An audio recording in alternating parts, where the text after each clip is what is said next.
우리 기독교가 믿는 신의 이름이 무엇인지 아십니까?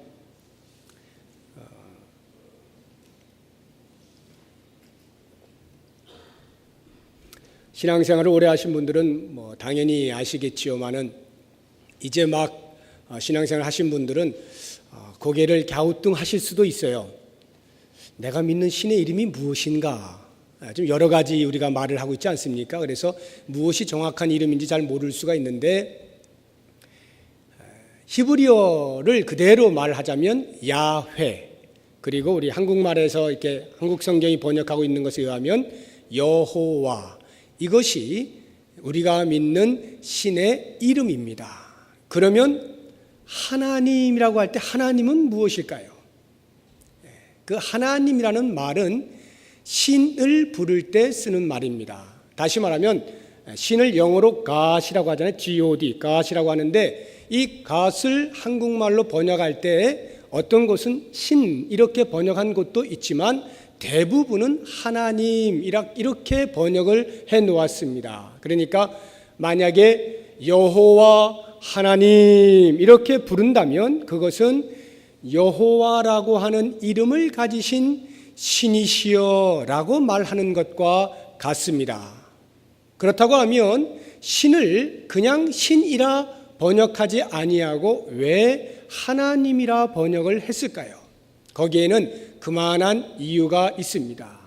여러분이 아시는 대로 가톨릭, 천주교도 우리와 동일한 야훼를 믿습니다.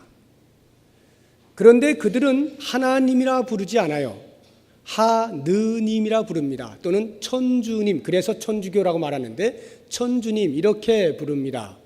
그 말은 하늘님, 하늘에 계신 분, 이 인간 세계에 계시지 아니하시고 인간 세계와는 차원이 다른 높은 곳에 계시는 거룩하신 분, 높으신 분이라고 하는 의미에서 하느님이라 이렇게 말을 합니다.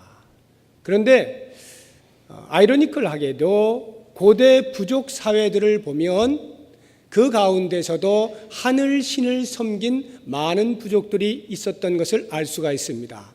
가장 가깝게 우리의 이웃 중에 하나인 중국만 해도 그 고대 문헌들을 살펴보면 당시 황제가 자신의 황제의 그 절대 권력을 확립하기 위해서 하늘 신을 섬깁니다. 그리고는 자기 자신을 그 하늘 신의 아들이라 해서 천자라고 부르도록 했던 것입니다. 여러분들 영화나 어떤 소설 같은 데 보시면 천자라는 말 많이 들으시죠? 그것이 바로 하늘의 그 엄청난 위력을 가지신 신의 아들, 그러니까 감히 나에게 대들지 마라 라고 하는 차원에서 천자라고 부른 것입니다. 자, 그렇다고 하면 우리가 부르고 있는 하나님이라고 하는 그 말 속에는 어떤 의미가 있을까요? 그것은 우리의 신이신 여호와께서는 단순히 하늘에 계신 분일 뿐만 아니라 상천하지 온 우주 만물 가운데 오직 한 분뿐이신 유일하신 하나님이시다라고 하는 면에서 하나밖에 안 계신 분 하나님 이렇게 부르는 것입니다. 더 쉽게 표현하자고 한다면 이 땅에 있는 모든 신들은 사람이 손으로 만든 가짜 신이요 오직 야훼 하나님 여호와 하나님만이 온 우주 만물을 창조하신 진짜 신이시라는 의미에서 하나님이라 부르는 것입니다. 그런 면에서 볼 때 저는 이 God을 하나님으로 번역한 우리 한국말이 얼마나 위대한지 모르겠습니다. 저는 이 하나님이라고 하는 한 단어로 함축되어진 그 말이 전 세계적으로 기독교계에 보급이 되어져야 된다라는 생각이 드는 사람입니다. 왜냐하면 성경에서 말하고 있는 야훼 하나님을 가장 선명하게 표현해 놓는 것이 바로 유일하신 하나님이거든요. 그런 면에서 하나님이라고 우리가 명명한 것은 너무나 멋진 말입니다. 그래서 이 말은 불러도 또 부르고 불러도 또 부를 수 있는 너무나 좋은 말이니까 많이 부르십시오. 하나님 아버지, 하나님 아버지 많이 부르시기 바랍니다. 오늘 말씀의 제목이 유일신앙입니다. 이 유일신앙이라고 하는 것은 그 하나밖에 안 계시는 여호와 하나님만이 우리의 경배를 받으실 자격이 되시는 분이심을 우리가 믿고 그 하나님만을 섬기는 신앙하는 태도, 그것을 가리켜서 유일신앙이라 말하는 것입니다. 오늘 우리는 본문에서 어떠한 삶의 태도가 유일신앙이 아니며 어떠한 삶의 태도가 유일신앙인지에 대해서 살펴보게 될 것입니다. 한 가지 한 가지 말씀을 드릴 때에 여러분들이 깊이 생각을 하시면서 마음속으로 정리를 잘 해보시기를 바랍니다. 먼저 유일신앙이 아닌 모습이 무엇인가 라고 하는 것부터 살펴보겠는데, 본문에는 두 가지로 말씀을 하고 있습니다. 그 첫 번째가 교만입니다. 6절을 보시겠습니다. 6절 다 같이 읽겠습니다. 시작.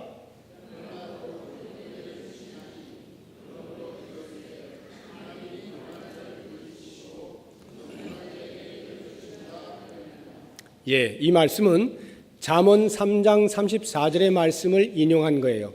거기에 보면 이렇게 나옵니다. 진실로 그는 거만한 자를 비웃으시며 겸손한 자에게 은혜를 베푸시나니.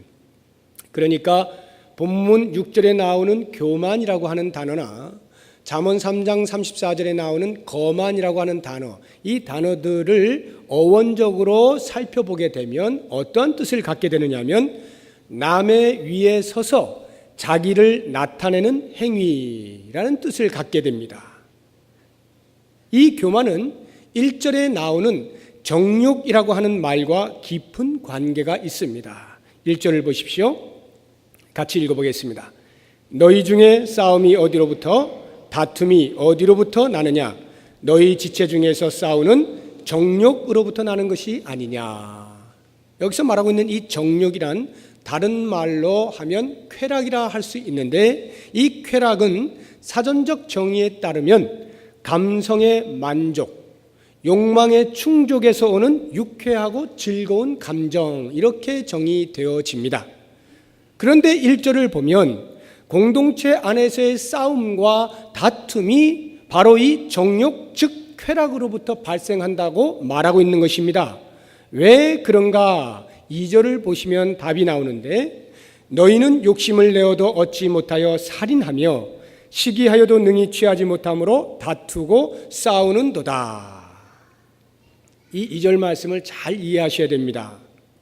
무슨 말인가 하면, 우리가 가만히 있어도 스스로 만족할 수 있고 우리의 욕망을 충족할 수 있다면 얼마나 좋겠어요.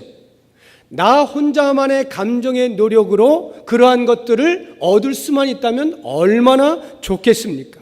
그런데 그렇질 못한 것입니다.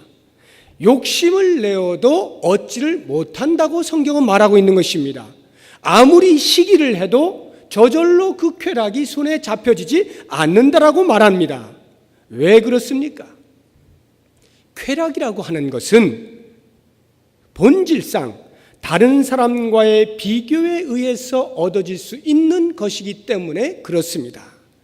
다른 사람보다 잘 될 때, 다른 사람보다 내가 높아질 때, 다른 사람보다 내가 더 낫다라는 생각이 들 때 나의 욕망이 충족되고 그때야 비로소 쾌락이 찾아오는 것이기 때문에 그렇습니다. 그러므로 이러한 쾌락을 얻기 위해서는 다른 사람보다 낫기 위한 싸움과 다툼은 불가피한 것이 되는 것입니다. 이처럼 쾌락이 또는 정욕이 다른 사람의 위에 서기 위하여 싸움과 다툼을 발생시키는 원인이 된다면 그 정욕은 남의 위에 서서 자기를 나타내는 행위로서의 교만과 너무나 흡사하지 않습니까? 그래서 교만이라고 하는 것은 정욕의 옷을 입고 있는 인간 본성의 모습인 것을 알 수가 있는 것입니다. 그런데 문제는 이 교만이 사람과의 관계에서만 일어나는 문제로 머물러 있지 않는다는 데 있습니다. 교만이 갖는 진짜 문제는 하나님만 섬기는 유일 신앙을 해치는 치명적인 요소라는 거예요. 성경에서 말하고 있는 교만은 단순히 다른 사람들보다 우월함을 나타내는 정도가 아니라 하나님의 자리에까지 높아지려고 하는 것을 가리켜서 교만이라 말합니다. 인간이 하나님 앞에서 자기 존재에 대한 인식을 올바르게 하지 못한 것이죠. 온 우주 만물을 생성시키셨을 뿐만 아니라 인간들을 창조하신, 만드신, 전능하신 하나님을 우리의 창조주로 섬기는 것이 피조되어진 인간의 마땅한 태도임에도 불구하고 우리는 그 태도를 버리고 하나님의 자리에까지 높아지려고 하는 어그러진 생각을 갖는 것, 이것이 바로 교만인 것입니다. 인류의 조상인 아담과 하와가 하나님처럼 되려고 하는 교만한 마음으로 인해서 모든 신앙의 자리로부터 멀어진 것 아닙니까? 이처럼 교만이란 우리의 유일 신앙의 가장 큰 적인 것입니다. 1세기 신앙 공동체 안에서는 어떤 일들이 일어났는지 11절을 보시기 바랍니다. 형제들아 서로 비방하지 말라. 형제를 비방하는 자나 형제를 판단하는 자는 곧 율법을 비방하고 율법을 판단하는 것이라. 내가 만일 율법을 판단하면 율법의 준행자가 아니요 재판관이로다. 이 말씀에 의하면 당시 신앙 공동체 안에서는 형제가 형제를 비방하고 형제가 형제를 판단하는 일들이 있었음을 알 수가 있습니다. 이런 일들에 대하여 야고보 장로는 어떻게 책망을 하고 있습니까? 그런 일들은 하나님께서 하시는 일들인데 왜 너희가 하느냐라고 하는 것입니다. 하나님께서 하셔야 할 일들을 자기들끼리 하고 있는 것이에요. 하나님께서 하셔야 할 일을 내가 하는 것, 그것이 곧 교만이요, 이 교만이 우리의 하나님께 대한 유일 신앙을 가로막는 것입니다. 그래서 이런 교만한 자들에게 야고보 장로가 일침을 가합니다. 12절 말씀입니다. 같이 읽어보겠습니다. 입법자와 재판관은 오직 한 분이시니 능히 구원하기도 하시며 멸하기도 하시느니라. 너는 누구이기에 이웃을 판단하느냐? 너는 누구이기에 이웃을 판단하느냐? 입법자와 재판관은 오직 한 분 하나님이신데 너는 누구이기에 이웃을 판단하느냐? 엄중한 책임과 책망과 경고의 말씀입니다. 교만은 공동체 안에서 싸움과 다툼을 야기할 뿐만 아니라 서슴지 않고 형제를 비방하고 판단함으로써 하나님을 대신하고자 하는 불신앙을 나타내는 것입니다. 이렇게 피조된 인간이 창조주 하나님과 같이 되려고 하는 교만은 결국 하나님 없이도 살 수 있다고 하는 생각에까지 나아가게 됩니다. 스스로 애를 쓰면, 스스로 수고하면 원하는 것을 얻을 수 있다라고 생각하는 것이죠.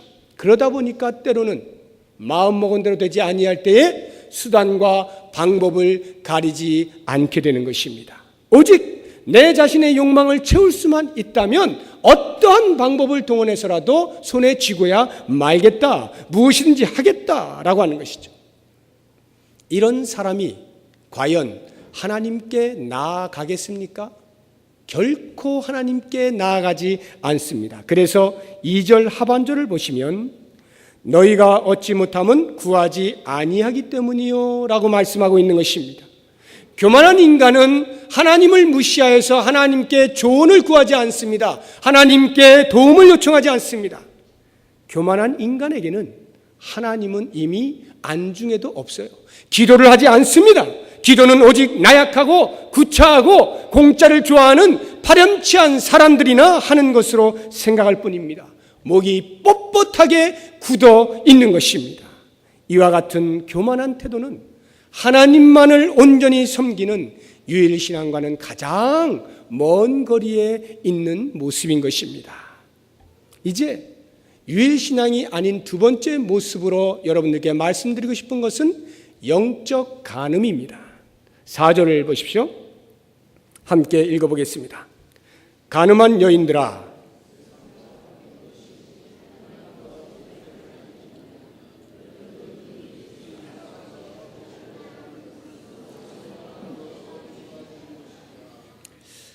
성경에서 말하고 있는 간음, 여기서 말하는 이 간음이라고 하는 것은 이와 유사한 여러 법적 용어들이 있잖아요. 그 가운데에서 간통이라고 하는 그 용어의 의미에 가장 적합하다고 할 수가 있습니다.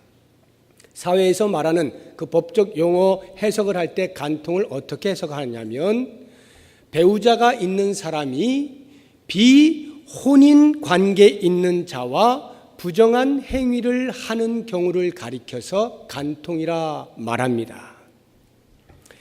요즘 독도를 자기들 땅이라고 말하는 일본 사람들이 이런 모습 아닙니까? 자기 땅 놔두고 남의 땅을 가지고 자기 땅이라고 이렇게 말하는 것을 보니까 마치 이것은 자기 아내 놔두고 남의 아내를 내 아내요 라고 억지를 부리는 것과 같은 정치적 간음 행위라 볼 수가 있는 것입니다. 이런 것처럼 영적인 세계에서도 간음이 있습니다.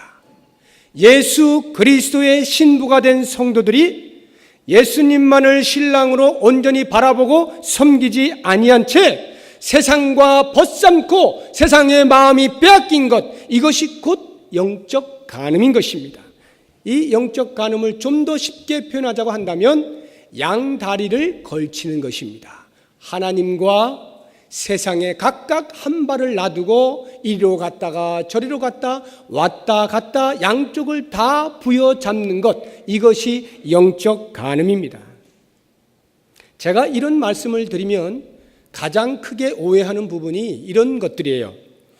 아무리 우리가 하나님을 믿는다 할지라도 이 땅에 살고 있는 한, 이 땅에 두 발을 디디고 있는 한 어떻게 하나님만을 섬길 수가 있는가? 어떻게 세상을 무시하고 살 수가 있는가? 우리가 기도원에 올라가야 되는가? 그래서 그곳에서 기도만 하고 말씀만 보고 예배만 드리고 그렇게 시간을 보내는 것, 그것이 하나님만 사랑하는 모습인가? 라고 하는 극단적인 생각을 하시는 분들이 가끔 계십니다. 그러나 이러한 생각은 대단한 오해입니다. 잘 생각해 보십시오. 제가 제 아내와 산다라고 하는 것이 하루 24시간을 꼬박 제 아내와 시간을 다 보내는 것을 의미하는 것은 아니지 않습니까? 교회에 나오지도 않고 성도들 돌보지도 않고 목회를 내팽겨친 채 내 아내와 제 아내와 꼭 부둥켜 안고 24시간을 지내는 것, 이것이 제 아내와 산다는 말의 의미는 아니잖아요. 반대로 이해를 한다면 제가 교회에 나와서 성도들을 신방하고 상담하고 목회를 하면서도 오직 한 여인만을 사랑하고 오직 한 여인과만 살 수 있는 것입니다. 마찬가지예요. 우리가 이 땅을 살면서 하나님을 섬기는 사람으로 살아갑니다. 그러나 그 말의 의미가 우리가 이 땅에서 행해야 될 많은 것들을 아무것도 하지 못한다는 말의 의미가 아닙니다. 내가 하나님을 섬기는 이 가장 기본적인 것 안에서 얼마든지 내 직장에서 내 사업터에서 사람들을 만나고 여러 가지 일들을 할 수가 있는 것이죠. 우리가 그러한 일들을 한다라고 해서 신랑 되신 예수께서 간음한 여인이라 책망할 리는 없다는 말입니다. 그렇다고 한다면 과연 영적 간음은 무엇을 의미합니까? 분명히 예수님을 사랑한다라고 말하고 분명히 예수님만을 사랑한다라고 고백을 해놓고 마음 또 한쪽에서는 은근히 다른 것을 사랑하는 것입니다. 세상과 벗된 것이 하나님과 원수되는 것을 알지 못하느냐라고 말씀하고 있는 것은 하나님 앞에서는 하나님만 사랑한다라고 말을 해놓고 세상을 향하여 나아가서는 다시금 그들에게 야, 그때는 내가 하나님 앞이라 어쩔 수 없이 그렇게 말한 거야. 사실 내가 너를 더 사랑해. 이렇게 사랑 노름을 하는 것, 이것을 가리켜서 영적 간음이라 하는 것입니다. 성경에는 이와 같은 영적 간음에 대한 다양한 표현들이 있습니다. 제가 몇 가지를 소개해 드리려고 하는데 한 가지 한 가지 제가 설명하지 않겠습니다. 여러분들이 들으시면서 가슴 깊이 새기시고 과연 영적 간음이 무엇이냐 하는 것을 묵상해 보시기 바랍니다. 먼저 구약에서 몇 구절 소개해 드리겠습니다. 창세기 19장 26절입니다. 롯의 아내는 뒤를 돌아보았으므로 소금 기둥이 되었느니라. 뒤를 돌아보았으므로. 열왕기상 18장 21절입니다. 너희가 어느 때까지 둘 사이에서 머뭇하려느냐. 둘 사이에서 머뭇하려느냐. 이사야서 29장 13절입니다. 이 백성이 입으로는 나를 가까이하며 입술로는 나를 공경하나 그들의 마음은 내게서 멀리 떠났나니. 입으로는 하나님을 공경하는데 마음은 이미 떠났나니. 호세아서 10장 2절은 그래서 이렇게 말합니다. 그들이 두 마음을 품었으니. 이번에는 신약에서 몇 구절 소개해드리겠습니다. 로마서 6장 1절 2절입니다. 그런즉 우리가 무슨 말을 하리요? 은혜를 더하게 하려고 죄에 거하겠느냐? 그럴 수 없느니라. 죄에 대하여 죽은 우리가 어찌 그 가운데 더 살리요? 죄에 대하여 죽은 우리가 어찌 그 가운데 더 살리요? 고린도서 6장 14절 이하입니다. 너희는 믿지 않는 자와 멍에를 함께 매지 말라. 의와 불법이 어찌 함께 하며 빛과 어둠이 어찌 사귀며 그리스도와 벨리알이 어찌 조화되며 믿는 자와 믿지 않는 자가 어찌 상관하며 하나님의 성전과 우상이 어찌 일치가 되리요. 마지막 계시록 3장 16절입니다. 내가 이같이 미지근하여 뜨겁지도 아니하고 차지도 아니하니 내 입에서 너를 토하여 버리라. 뜨겁지도 아니하고 차지도 아니하니. 성경에는 이와 같은 뉘앙스를 가진 말씀들이 제가 지금 몇 구절을 소개했습니다만 장을 넘길 때마다 발견될 수 있을 만큼 많이 나와 있습니다. 그만큼 하나님께서는 하나님의 백성된 우리들이 영적인 간음을 저지르는 것을 싫어하시는 것입니다.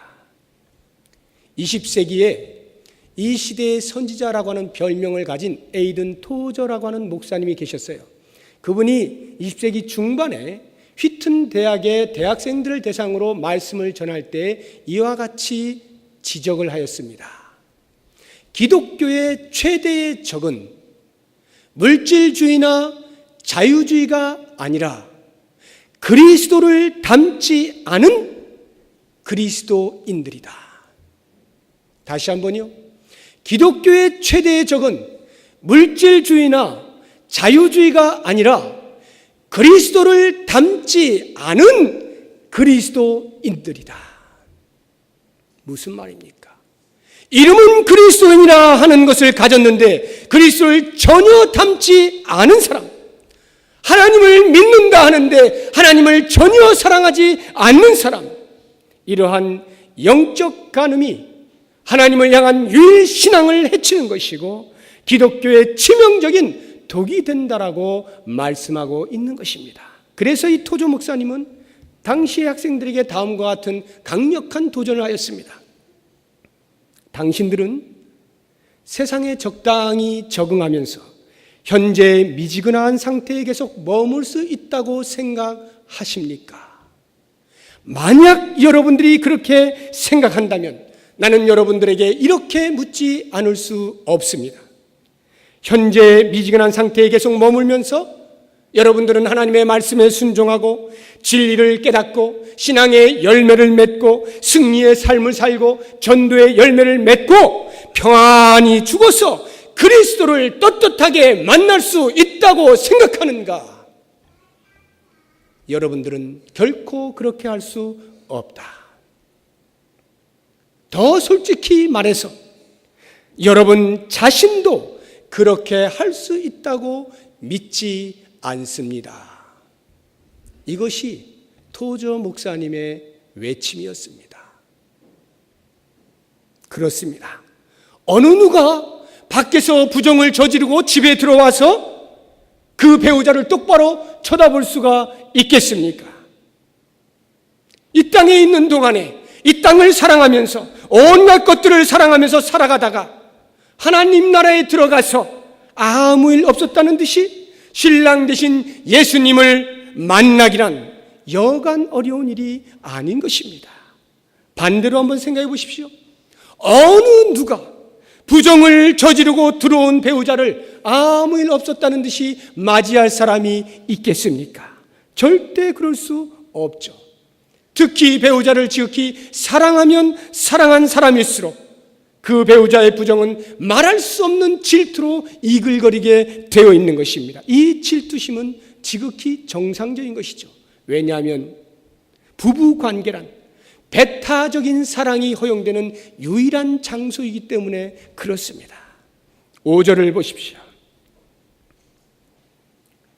너희는 하나님이 우리 속에 거하게 하신 성령이 시기하기까지 사모한다 하신 말씀을 헛된 줄로 생각하느냐. 무슨 말입니까?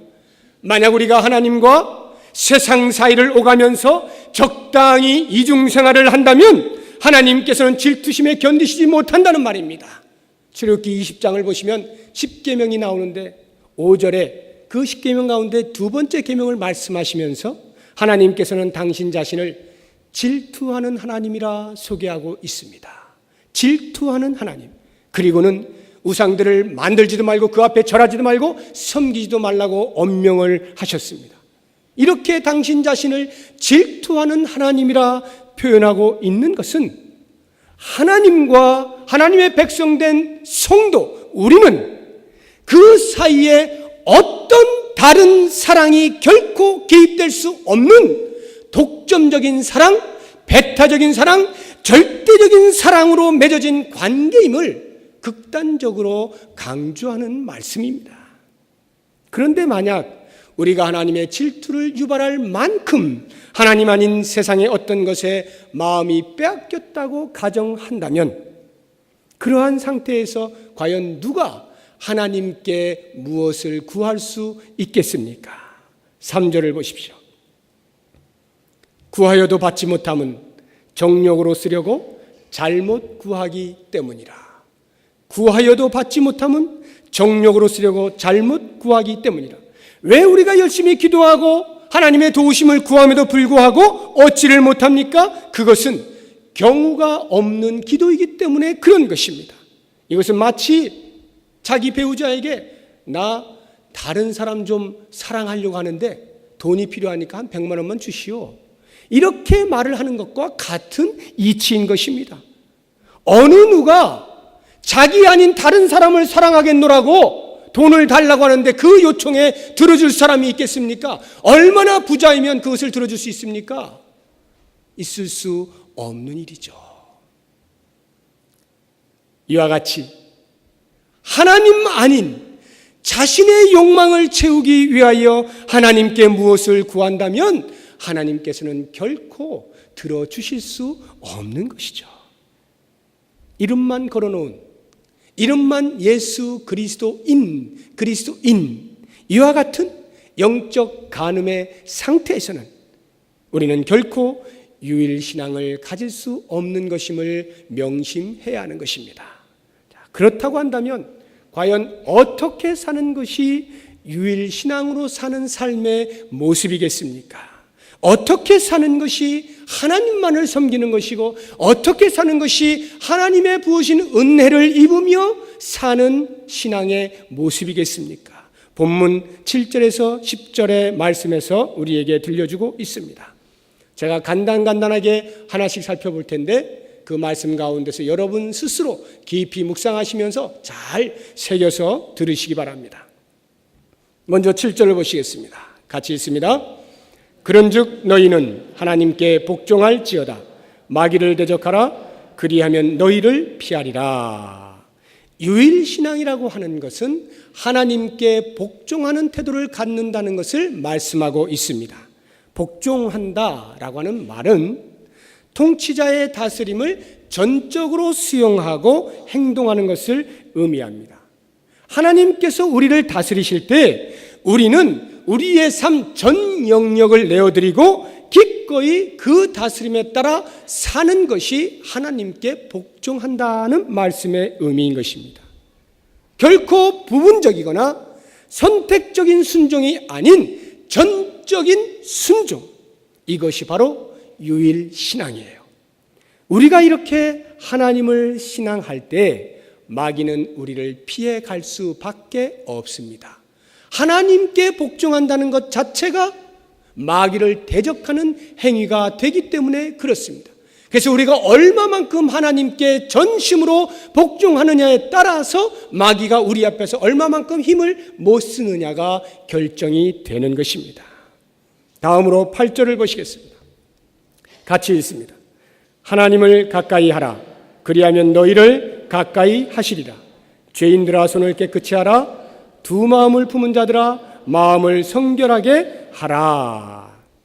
하나님을 가까이 하는 것이 유일신앙이라 말씀하고 있는데, 하나님을 가까이 한다는 말에는 두 가지 의미가 있습니다. 그 하나는 하나님과 늘 항상 언제나 교제한다라고 하는 말입니다. 구약시대에는 오직 정해진 시간에만 하나님께 나아갈 수가 있었습니다. 그러나 감사하게도 신약시대에 와서는 예수님께서 십자가에 매어 달리심으로 그 대속의 은총으로 말미암아 우리가 원하는 때는 언제든지 하나님께 나아갈 수 있게 되었습니다. 때를 따라 돕는 하나님의 은혜는 나오는 모든 자들에게 주어지는 놀라운 하나님의 복인 것입니다. 하나님을 가까이 한다는 말의 두 번째 의미는 오직 하나님만을 사랑한다는 의미입니다. 하나님과 나 사이에 다른 그 어떠한 것도 그 사랑에 방해가 되어서는 안 되는 거예요. 이것은 심지어 부부 사이에조차라도 하나님과 나 사이를 개입할 수 없는 독점적인 사랑이 그 가운데 있다는 말입니다. 그러므로 우리는 때를 얻든지 못 얻든지 수시로 내가 하나님을 얼마나 사랑하고 있는지, 다른 것에 마음이 빼앗기고 있지는 아니하는지 점검하면서 확인할 수 있어야 하는 것입니다.